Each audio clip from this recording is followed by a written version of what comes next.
তো আবারও ইরান যুদ্ধ নিয়ে লাইভ আসলাম। তো এখন যুদ্ধটা বর্তমানে যে পর্যায়ে আছে, তো এই পর্যায় থেকে আসলে কেউই বের হইতে চাইতেছে না, বিশেষ করে ইরান এবং ইসরায়েল। যদিও মার্কিন যুক্তরাষ্ট্র বের হওয়ার জন্য অজুহাত খুঁজতেছে, বাট এভাবে তো বের হওয়া যাবে না। আর একটু অ্যাগ্রেসিভলি হচ্ছে ইসরায়েল এই যুদ্ধটা চাইতেছে, তাও আবার মার্কিন যুক্তরাষ্ট্রের গাড়ে বন্দুক রেখে। ইরানের পক্ষ থেকে যেই শর্তগুলো দেওয়া হয়েছে, তো ইরানও একটু অ্যাগ্রেসিভ। ওদের কথা হচ্ছে যে এগুলো যদি মানা হয়, ইরানের পক্ষ থেকে যেগুলো দেওয়া হয়েছে, তাহলে একটা যুদ্ধবিরতি বা যুদ্ধ বন্ধ হতে পারে। আবার মার্কিন যুক্তরাষ্ট্র থেকে যে 15 দফা দেওয়া হয়েছিল, এটা হচ্ছে মার্কিন যুক্তরাষ্ট্রের পক্ষে মানা পসিবল না। তো দিন শেষে কেউই হাল ছাড়তেছে না, যুদ্ধ চলতেছে। মার্কিন যুক্তরাষ্ট্রে বর্তমানে যেসব প্রোটেস্টগুলো হইতেছে ট্রাম্পের বিরুদ্ধে, তো ট্রাম্প এখান থেকে বের হতে পারে কি না দেখা যাক, সামনেই সময় তা বলে দেবে। আর ইসরায়েলের বিষয়টা হচ্ছে, ইসরায়েল এখানে একটা খুবই বড় আকারে যুদ্ধ চাইতেছে। এখানে আপনার হিজবুল্লাহ তো জড়াইছে, প্লাস হচ্ছে হুতিরা ওদিক দিয়ে জড়াইয়া গেছে। হুতিরা অলরেডি হুমকি দিছে যে বাবাল মানদেব বন্ধ করে দিবে। আপনারা চিন্তা করেন যে হরমুজ প্রণালী একটা লাইন যদি অফ হয়ে যায়, এখন বিশ্বের যে অবস্থা, যদি বাবাল মানদেব অফ হয় তাহলে কী অবস্থাটা হতে পারে। দেন হচ্ছে ইসরায়েল বন্দি যারা ফিলিস্তিনি ছিল, ওদের মৃত্যুদণ্ড কার্যকর করার জন্য একটি বিল পাস করছে। তো এখানে হামাসকে আর কি মূলত জড়ানোর একটা চিন্তা ভাবনা আছে ইসরায়েলের। এই হচ্ছে অবস্থা। আর এদিকে মার্কিন যুক্তরাষ্ট্র যেই স্থল অভিযানের কথা ভাবতেছে, তো এখানে ইসরায়েল অলরেডি জানিয়ে দিছে যে এই স্থল অভিযানে ইসরায়েল অংশগ্রহণ করবে না। বিষয়টা বুঝতে পারছেন? মার্কিন যুক্তরাষ্ট্রকে মাঠে নামিয়ে ইসরায়েল এখন বলতেছে স্থল অভিযানে তারা অংশগ্রহণ করবেন না যুক্তরাষ্ট্রের সাথে, এমন একটা অবস্থা। এখন ট্রাম্প ধরুন যে আপনার সকালে তো একটা বলে, বিকাল আরেকটা, রাত্রে ঘুমানোর আগে আরেকটা, মানে ওর কোনো নেই, এক কথার ভিতরে থাকতে পারে না। ও একবার এক কথা বলে। এটার দুইটা প্রধান কারণ থাকতে পারে। সেটা হচ্ছে মার্কেট ম্যানিপুলেশন করা। যেহেতু ক্রিপ্টো মার্কেট বলেন, স্টক মার্কেট, এইসব জায়গাতে ট্রাম্পের এবং তার আশেপাশের লোকদের একটা শেয়ার আছে, অনেক বিলিয়ন ডলারের বিজনেস আছে। তো মার্কেটকে ম্যানিপুলেশন করে এখান থেকে তারা ব্যবসায়িক একটা ধান্দা নেওয়ার চিন্তাভাবনা করতেছে বা এরকম করতেছে। তো ট্রাম্পের এক কথায় যেহেতু মার্কেট ডাউন হয়, আরেক কথায় যেহেতু মার্কেট উঠে উপরে যায়, তো এগুলা হচ্ছে, এসব বক্তব্য মূলত ধরা যায় যে ম্যানিপুলেশন করার জন্যই করে আর কি, একবার এক কথা বলে। আর সেকেন্ডলি হচ্ছে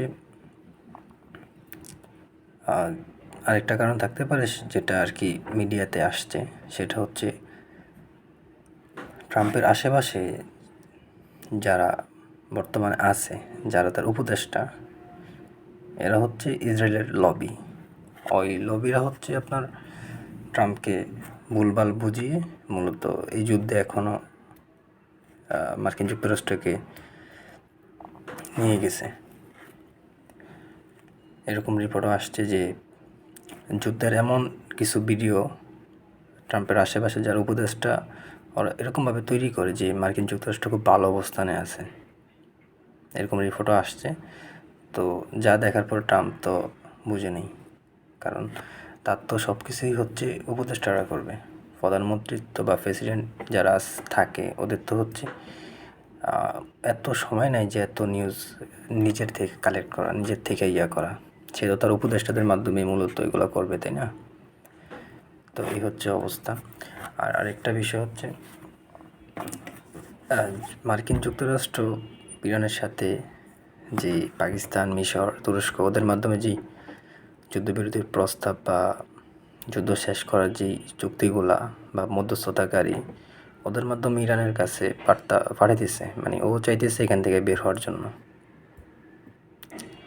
কারণ ও এমন একটা মাইনকাসিভাবে পড়ছে যে এখান থেকে বের হইতে পারতেছে না, এবং তার পশ্চিমা মিত্র যারা আছে ওদেরকেও আনতে পারতেছে না, কারণ সে মূলত অনেক বিপদে আছে। এটা তো কথা শুনলে বোঝা যায়। তা আপনি যদি একটা যুদ্ধে নিজে একাই পারেন, তাহলে তো এখানে আপনার মিত্রদের কোনো প্রয়োজন নেই, তাই না? তার অবস্থা খারাপ বিদায়ী সে এখন মিত্রদেরকে ডাকতেছে। এটা বোঝার জন্য মূলত সায়েন্স লাগে না। আরেকটা বিষয় হচ্ছে আপনার ট্রাম্প অলরেডি ঘোষণা দিয়েছে যে ইরানের যে বিদ্যুৎ যে স্থাপনাগুলো আছে প্লাস হচ্ছে অবকাঠামো, জ্বালানি অবকাঠামো, এখানে অ্যাটাক করা হবে যদি যুদ্ধবিরতিতে না আসা হয়।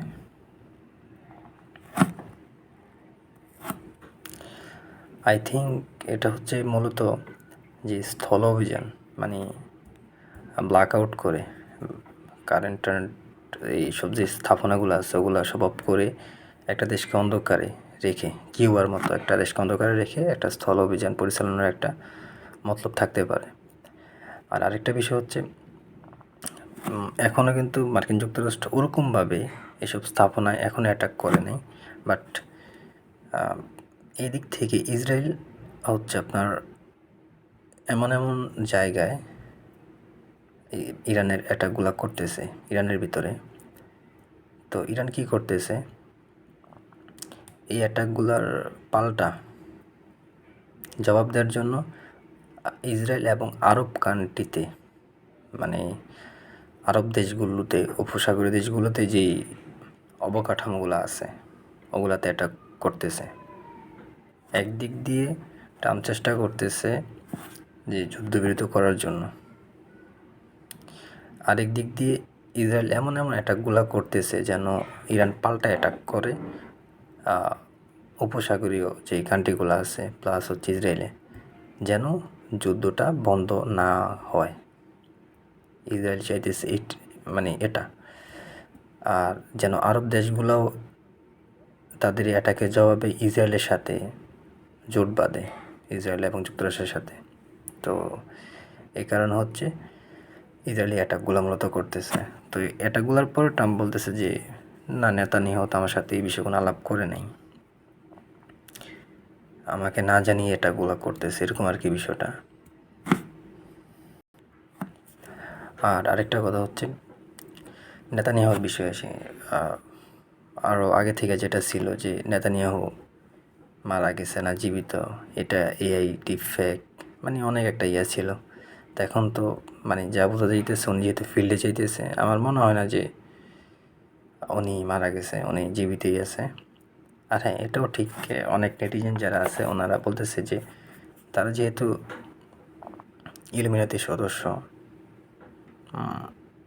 তো তাদের কাছে সব কিছুই পসিবল, তারা একটা বডির ক্লোন ভার্সনও তৈরি করতে পারে। এটা আমার কথা না, এটা হচ্ছে যারা নেটিজেন ওরা আর কি এগুলো বলতেছে। তো এই হচ্ছে আর কি অবস্থা। মূলত যা দেখা যাইতেছে এই যুদ্ধটা এত সহজে বন্ধ হওয়ার কোনো সম্ভাবনা নাই। এই যুদ্ধ এমন একটা পর্যায়ে গেছে যেখানে হয় ইরান থাকবে না ইসরায়েল থাকবে টোটালি। আর ইসরায়েল যদি একবার টিকে যায় এই যুদ্ধে, টিকার সম্ভাবনা খুব কম দেখতেছি, বাট যদি টিকে যায় তাহলে ধরেন যে এখানের যে আরব কান্ট্রিগুলো আছে ওরা আর উঠে দাঁড়াতে পারবে না। এখন যুদ্ধটা এমন একটা পর্যায়ে যে বলা যাইতেছে না যে কার পাল্লা বাড়ি, দুই দলের সমান সমান। এমন একটা অবস্থা।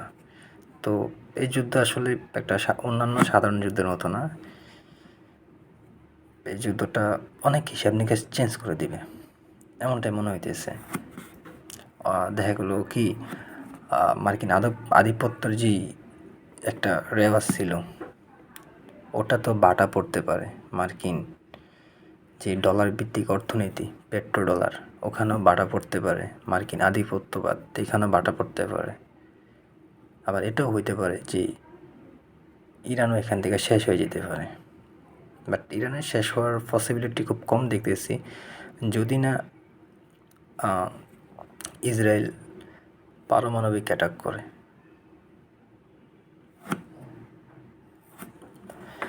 পারমাণবিক বিষয়টা যেহেতু উঠছে, তাও আরেকটা কথা বলি।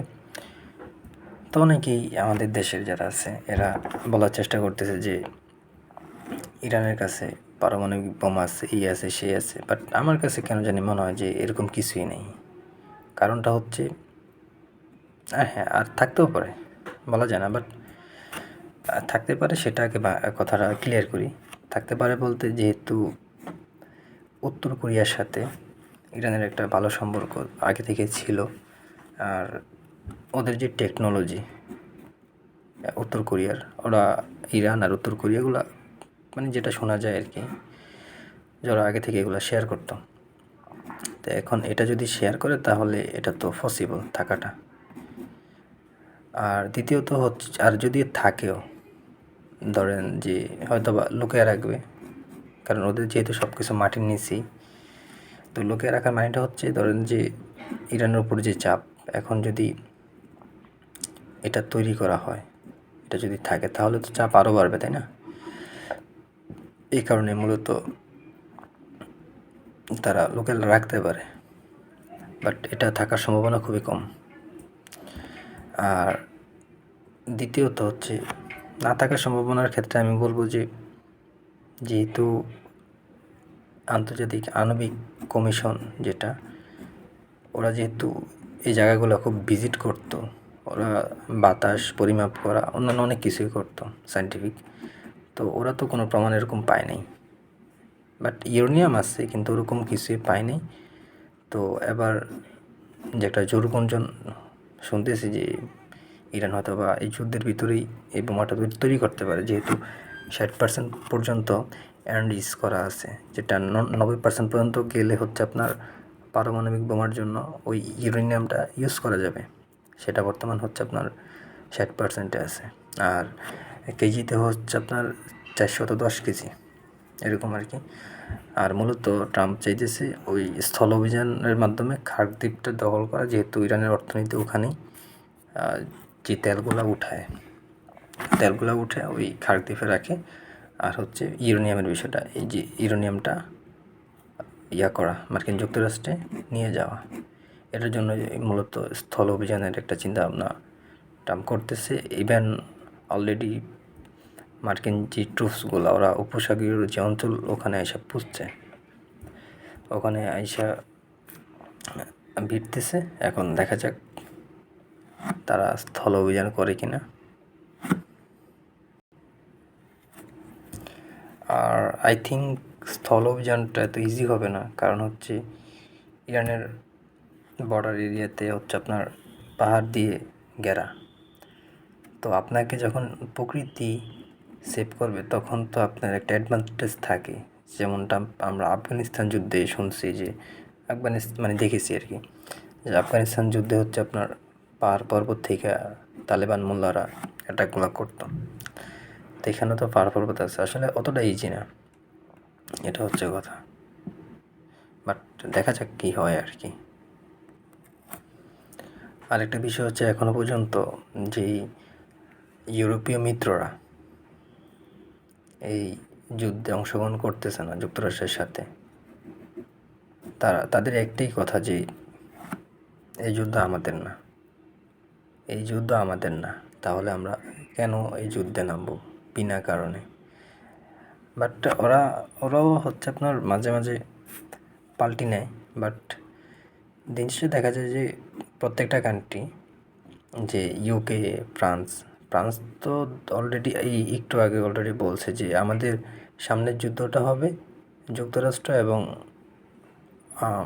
চীনের বিরুদ্ধে। এটা হচ্ছে ম্যাক্রন বলছে একটু আগে। আর ইউকেও একই কথা। তো ন্যাটো ভাঙার একটা গুঞ্জন শোনা যেতেছে। আর আরও দুইটা খবর হচ্ছে জাপানের যেই জাহাজ ছিল হরমুজ প্রণালী দিয়ে এই কিছুক্ষণ আগে পার হয়েছে, এমনটাই ইরানের পক্ষ থেকে জানানো হয়েছে। প্লাস হচ্ছে সাউথ আফ্রিকার একটি জাহাজ পার হয়েছে। তো এখন আপনার জাহাজ যদি পার হয়, আপনার এখানে যদি মানে কোনো সমস্যা না থাকে, তাহলে আপনি কেন যুদ্ধে যাবেন? আরেকটা খবর হচ্ছে ফ্রান্সেরও একটা জ্বালানিবাহী জাহাজ পার হয়েছে, মোট 3টা কান্ট্রি আর কি। এটা হচ্ছে লাস্ট আপডেট, 3টা কান্ট্রি পার হয়েছে। তা এখন কথা হচ্ছে মানে ইরান এখানে একটা গেম খেলতেছে। ইরান তো এখান থেকে অবশ্যই ট্যাক্স নিতেছে, মানে আমাদের বাংলাতে যেটা বলে আর কি, চান্দা নিতেছে। সেটা হচ্ছে আপনার ব্যারেল প্রতি $1 করে, এরকম রিপোর্টে এরকম আসছে, ব্যারেল প্রতি $1 করে। তো এখন ইরানের গেমটা হচ্ছে এরকম যে ডিভাইড অ্যান্ড রুল। পশ্চিমা শক্তি ন্যাটোর মাধ্যমে যে আগ্রাসনগুলা ইরাক, সিরিয়া, আফগানিস্তান এসব জায়গাতে করছে, প্লাস হচ্ছে রাশিয়ার এগেনস্টেও, তো এটা আর কি ভাঙতে চাইতেছে। সেই পুরানো টেকনিক, মূলত এটাকে আমেরিকান টেকনিকই বলা হয়। সে আমেরিকার যে মিত্ররা, ওদের সাথে মূলত দেন দরবার করতেছে যে তোমাদের জাহাজ আমরা যেতে দিব, বাট তোমরা এই যুদ্ধে জড়াবা না এই কন্ডিশনে, এরকম একটা অবস্থা। তো এই কিসব কারণে মূলত পশ্চিমা যে শক্তিগুলো, ওরা এই যুদ্ধে আসতেছে না ইরানের বিরুদ্ধে, কারণ ওদের তো এখানে কোনো ফায়দা নেই। তো এর মাধ্যমে হইতেছে তাদের ভিতরে এতদিনের যে সখ্যতা, যুক্তরাষ্ট্র এবং ইউরোপ, ওদের যে সখ্যতা, আগে যেরকম মিলমিশে করে খাইতো, মানে একটা জায়গায় লুটপাট করবে তো বাগবাটোয়ারা কইরা নিত, সবাই এটা করতো একসাথে, তো কার বাগে কী পরিমাণ পড়বে এরকম একটা বাগবাটোয়ারার দুনিয়া আর কি। তো এখন আর এখানে এটা হইতেছে না। এখানে ইরান ওই গেমটাই খেলতেছে যে তোমার জাহাজ যেতে দেবো, বাট তুমি আমার বিরুদ্ধে যেতে পারবো না। তো তাদের ভিতরে একটা ভাঙনের সৃষ্টি হইতেছে। এদিকে সৌদি আরব এবং আরব আমিরাত, এই 2টা কান্ট্রি, ওদের বিরুদ্ধে হচ্ছে আপনার অভিযোগ উঠছিল রিপোর্টে যেটা আসছে আর কি। এই 2টা কান্ট্রি হচ্ছে বেশি ফুসলাইতেছে মার্কিন যুক্তরাষ্ট্রকে এই যুদ্ধে ইরানকে ধ্বংস করার জন্য। যা যা করার প্রয়োজন তা যেন যুক্তরাষ্ট্র করে। এই 2টা কান্ট্রি ইভেন ওরা টাকাও ডালতেছে। আর হোয়াইট হাউস থেকে অলরেডি 2 দিন আগে বলা হয়েছে যে যুদ্ধে যে খরচ হবে, এই খরচগুলা উপসাগরীয় দেশগুলোকেও বহন করতে হবে, এমন একটা অবস্থা। তো ওরা আসলে এখানে নিজেদের আধিপত্য টিকানো নিয়ে ব্যস্ত, যেহেতু এতদিন সংযুক্ত আরব আমিরাত মানে দুবাই, ওদের সাথে হচ্ছে সৌদি আরবের একটা সমস্যা ছিল, সেটা হচ্ছে সুদানে। তো এখন ওরা আবার এক হয়ে গেছে। এখন দেখা যাক মার্কিন যুক্তরাষ্ট্র এদেরকে সেভ করতে পারে কি না। এখনও পর্যন্ত সেভ করতে পারে নাই। এইসব কান্ট্রিগুলোতে অনেক অ্যাটাক হইতেছে।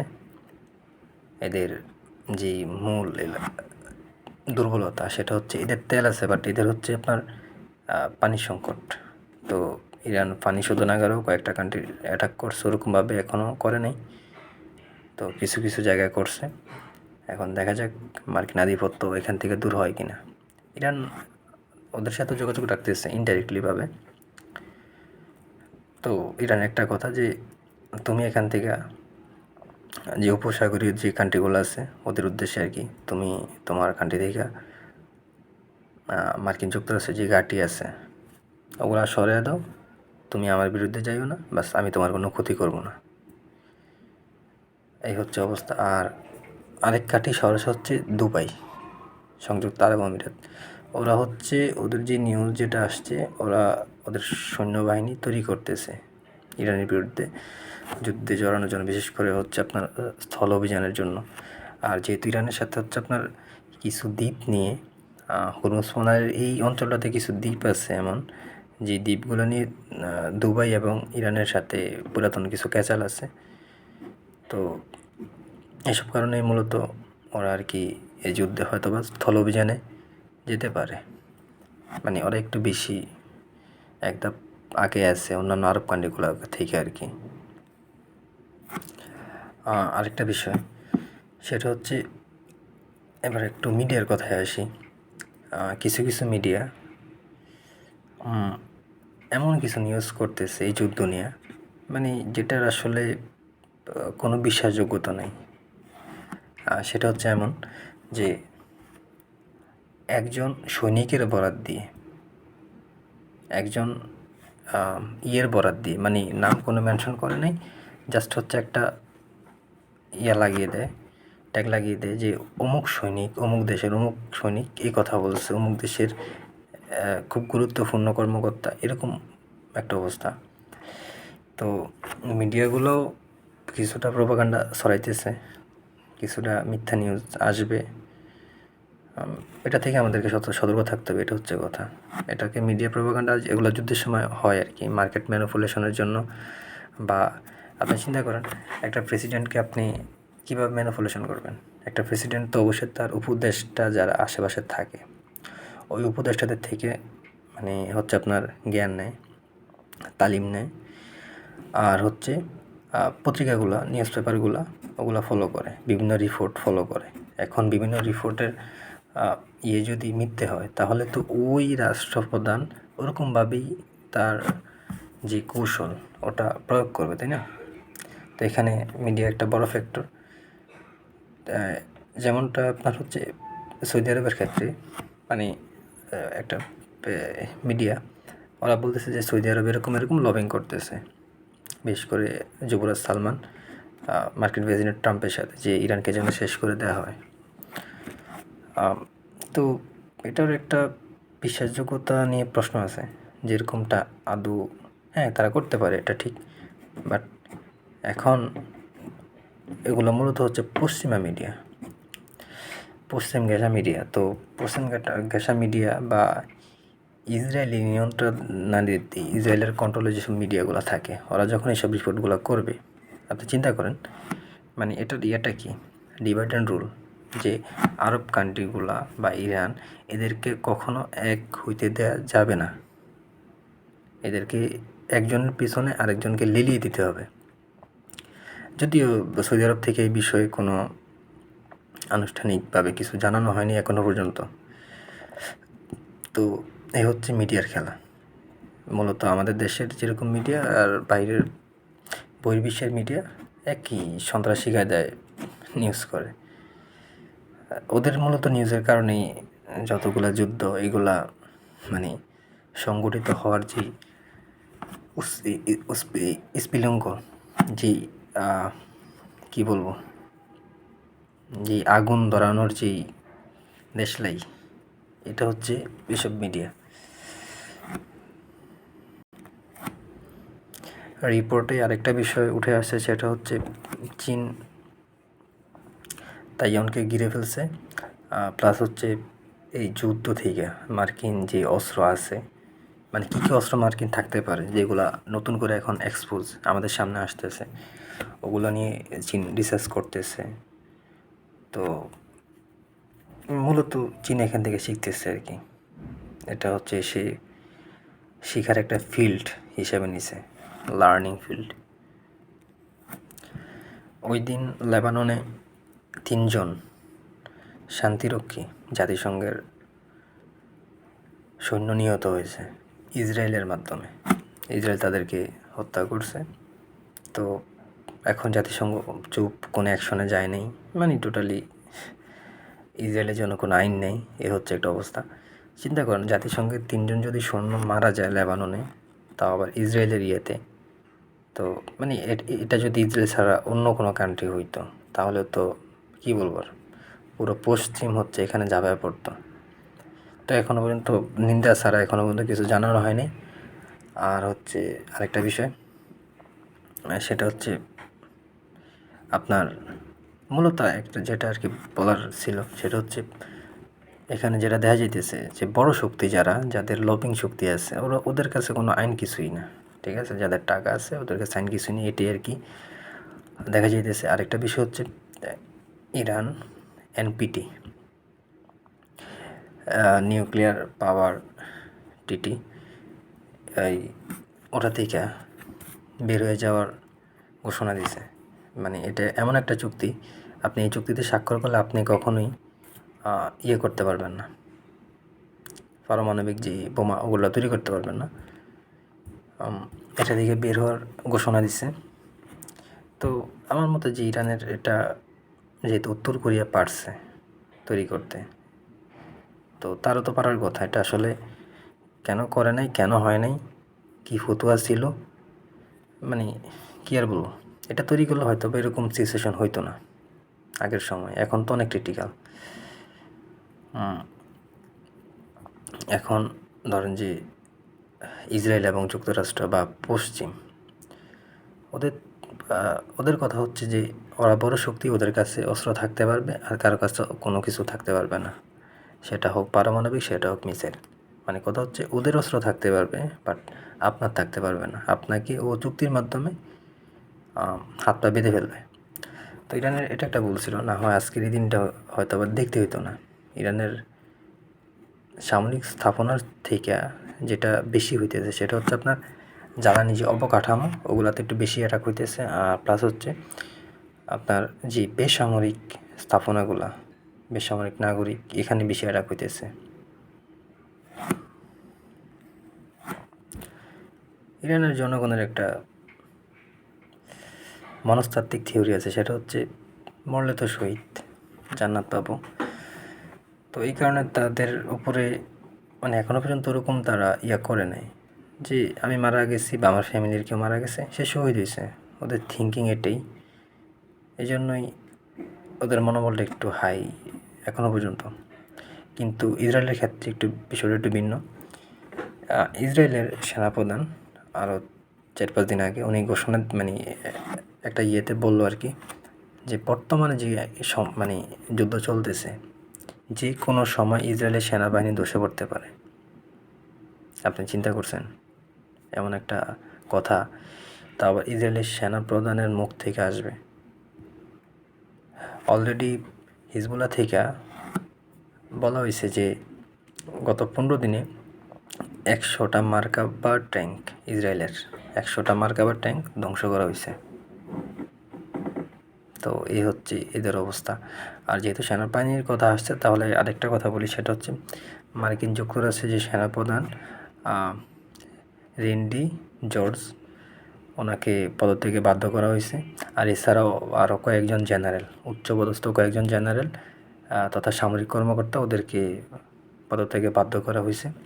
কারণটা হচ্ছে তারা ট্রাম্পের কথা শুনে নাই, মানে ট্রাম্প যেদিকে যেভাবে বলতেছে এটা শুনে নাই। আরেকটা বিষয় হচ্ছে লেবাননের কিছু জায়গা দখল করার ঘোষণা দিয়েছে ইসরায়েল এই যুদ্ধের মাধ্যমেই। কারণ যুদ্ধ হইলেই ওর চিন্তা থাকে একটা যে জায়গা দখল করবে, ওর গ্রেট হওয়ার ইচ্ছা, বড় রাষ্ট্র হওয়ার ইচ্ছা, ও দখল করবে। আজকে ধরেন লেবানন, কালকে ধরেন সৌদি, তারপরে ধরেন দুবাই, এরকম। কিন্তু এটা তো ইরান বুঝে ফেলছে, কিন্তু আরবরা বুঝে, তারাও বোঝে না যে তাদের তো ইন্টেলিজেন্স আছে, বাট তারা তাদের রাজত্ব যেই পরিবারতন্ত্রটা টিকিয়ে রাখার জন্য মূলত এসব দাসত্বগুলো করতেছে। তো দিন শেষে যা দেখা যাইতেছে যে এটা দুঃখের সাথে বলতে হয় যে মুসলিম কান্ট্রিগুলা, সেটা হোক শিয়া বা সুন্নি ওয়াহাবি মতাদর্শের, সালাফি মতাদর্শের, সেটা ফ্যাক্ট না। ফ্যাক্ট হচ্ছে এইসব রাষ্ট্রগুলা যারা কিনা নিজেদের ভিতরে কোন্দলের কারণে নিজেরাই শেষ, কিন্তু দিন শেষে লাভটা হইতেছে কার? ক্ষতিটা হইতেছে কার, মানে এটা ওদের কোনো চিন্তা নেই। ওদের হচ্ছে চেয়ার টিকানো লাগবে, চেয়ার না থাকলে মানে কিছু থাকার প্রয়োজন, ওদের চিন্তা হচ্ছে এটা। তো সবশেষে একটাই বলবো যে দিন শেষে এমন একটা পরিস্থিতি, হরমুজ প্রণালীকে নিয়ে এমন একটা পরিস্থিতি যে ট্রাম্প এখান থেকে বের হওয়ার ট্রাই করতেছে, বা এই প্রণালীটা খুলে দেওয়ারও ট্রাই করতেছে, কিন্তু পারতেছে না। ওই তার পশ্চিমা মিত্র যারা আছে ওরাও হেল্প করতেছে না, কারণ ওরা তো এখান থেকে ইরানের সাথে একটা নেগোসিয়েশন করে নিয়েছে, তাই না? তো ওরা কেন আসবে? তো এই কারণে ট্রাম্প চাইতেছে যে ন্যাটো থেকে বের হওয়ার জন্য। আর ইউরোপীয় নেতারাও, মানে রিপোর্টে যেটা আসছে আর কি, ইউরোপীয় নেতারাও এখন ট্রাম্পকে আর, বা বিশেষ করে আমেরিকাকে আস্থা নিতে পারতেছে না, এমন একটা অবস্থায় চলে আসছে। এর ভিতরে আরেকটা আজকের দিনের গুরুত্বপূর্ণ খবর, সেটা হচ্ছে একটা রিপোর্ট প্রকাশ করছে, সেটা হচ্ছে চীন হচ্ছে নয়া শক্তি।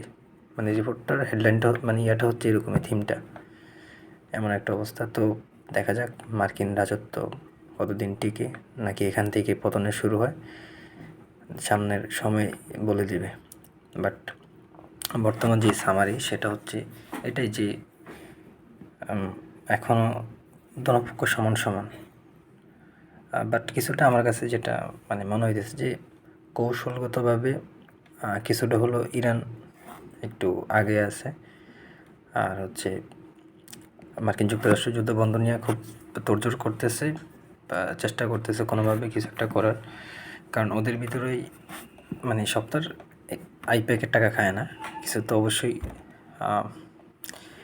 লোক আছে, ভালো পার্সন আছে। তো চেষ্টা করতেছে যুক্তরাষ্ট্র এখান থেকে বের হওয়ার জন্য, কারণ তার দেশের অবস্থা খুবই বাজে। আর সে অন্যান্য যেই মিত্র আছে এই যুদ্ধের মাধ্যমে তাদেরকেও আস্থা নিতে পারতেছে না। তো তাদের ভিতরে একটা অনাস্থার একটা তৈরি হয়েছে। তো সে চাইতেছে এখান থেকে বের হওয়ার জন্য, কিন্তু ইসরায়েলের কারণে বের হইতে পারতেছে না। ইসরায়েল এমন অ্যাটাকগুলো করা, বা এমন ইরানের যে কূটনীতিক যারা কিনা হচ্ছে আপনার আর নেগোসিয়েশন টেবিলে বসার জন্য প্রস্তুত, এমন ওসব লোকগুলোকে হত্যা করে নেগোসিয়েশনটা অফ করে দেয়। আর লেবাননের দিন 6 জন কূটনীতিককে মারা হয়েছে, ইরানি। তারপর আলী লারিজানি, উনি হচ্ছে মানে একটু নেগোসিয়েশন টাইপের, উনি তো অতটা পছন্দ করে না, তারপরও ওনাকেও মারা হয়েছে। তো ইসরায়েল মূলত এগুলোই করতেছে, মানে ওর কথা হচ্ছে যুদ্ধ চলুক, আমিও যুদ্ধ চাই, দেখা যাক সামনে কি হয়। আর ইরানের কথা হচ্ছে আমার শর্তে আসো, না হয় এই যুদ্ধ চলবে। তো কেউ কাউকে ছাড়তেছে না, এখন দেখা যাক কী হয় আর কি। আল্লাহ হাফেজ।